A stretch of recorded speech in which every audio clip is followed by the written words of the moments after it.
Assalamualaikum teman-teman. Di musim hujan kayak gini, enaknya makan yang berkuah nggak sih? Misalnya mie atau bakso. Di dalam semangkuk bakso, terdapat beberapa komponen seperti kuah, mie penyedap yang menambah rasa sedap.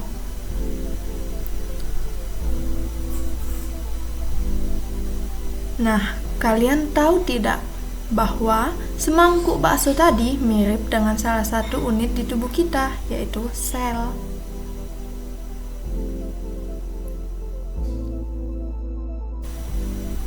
Bagi yang nggak tahu sel, pasti muncul di benak, apa sih itu sel? Jadi, sel merupakan unit terkecil penyusun tubuh makhluk hidup yang mampu menjalankan semua fungsi kehidupan. Berdasarkan membran intinya, sel dibedakan menjadi dua, yaitu sel prokariotik dan eukariotik. Sel prokariotik merupakan sel yang tidak memiliki membran inti. Sebaliknya, sel eukariotik adalah sel yang memiliki membran inti. Pertanyaan selanjutnya, sel kan kecil ya? Nah, kok bisa benda kecil tersebut mampu menjalankan semua fungsi kehidupannya?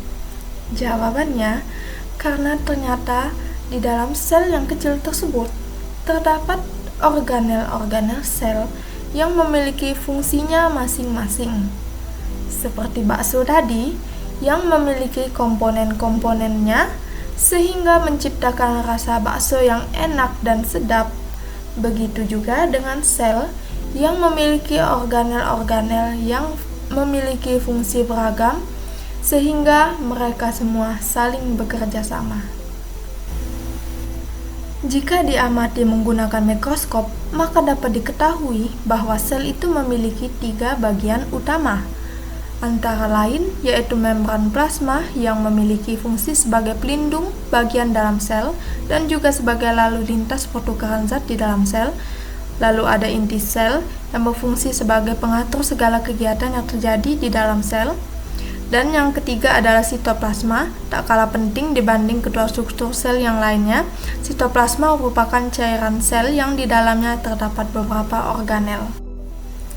Nah teman-teman, sekarang saatnya kita lihat apa aja sih organel-organel sel yang terdapat di dalam sitoplasma. Yang pertama adalah mitokondria. Mitokondria sendiri merupakan organel sel yang berfungsi sebagai penghasil energi. Selanjutnya ada retikulum endoplasma kasar, biasanya berbentuk lipatan-lipatan sebagai tempat melekatnya ribosom. Berbeda dengan retikulum endoplasma kasar, retikulum endoplasma halus juga berbentuk lipatan. Namun yang membedakannya adalah tidak ditempeli oleh ribosom. Bagian keempat ada ribosom yang berfungsi sebagai tempat sintesis protein. Lalu yang kelima ada badan Golgi yang berfungsi sebagai tempat ekskresi sel. Organ yang keenam ada lisosom, berfungsi sebagai organ pencernaan intraseluler. Organel ketujuh adalah sentriol, fungsinya sebagai tempat pembelahan sel, biasanya dimiliki oleh sel hewan. Selanjutnya, yang terakhir adalah vakuola sebagai tempat penyimpanan makanan. Lalu, apakah ada pembeda antara sel hewan dan sel tumbuhan? Jawabannya ada dong. Perbedaan tersebut dapat dilihat dari beberapa organel sel yang tidak dimiliki oleh sel hewan, namun dimiliki oleh sel tumbuhan. Begitu juga sebaliknya. Misalnya, pada sel hewan memiliki lisosom, sedangkan sel tumbuhan tidak. Kenapa hal itu bisa terjadi? Nah, teman-teman, tadi kan sudah dijelaskan bahwasanya fungsi dari lisosom adalah sebagai organ pencernaan intraseluler.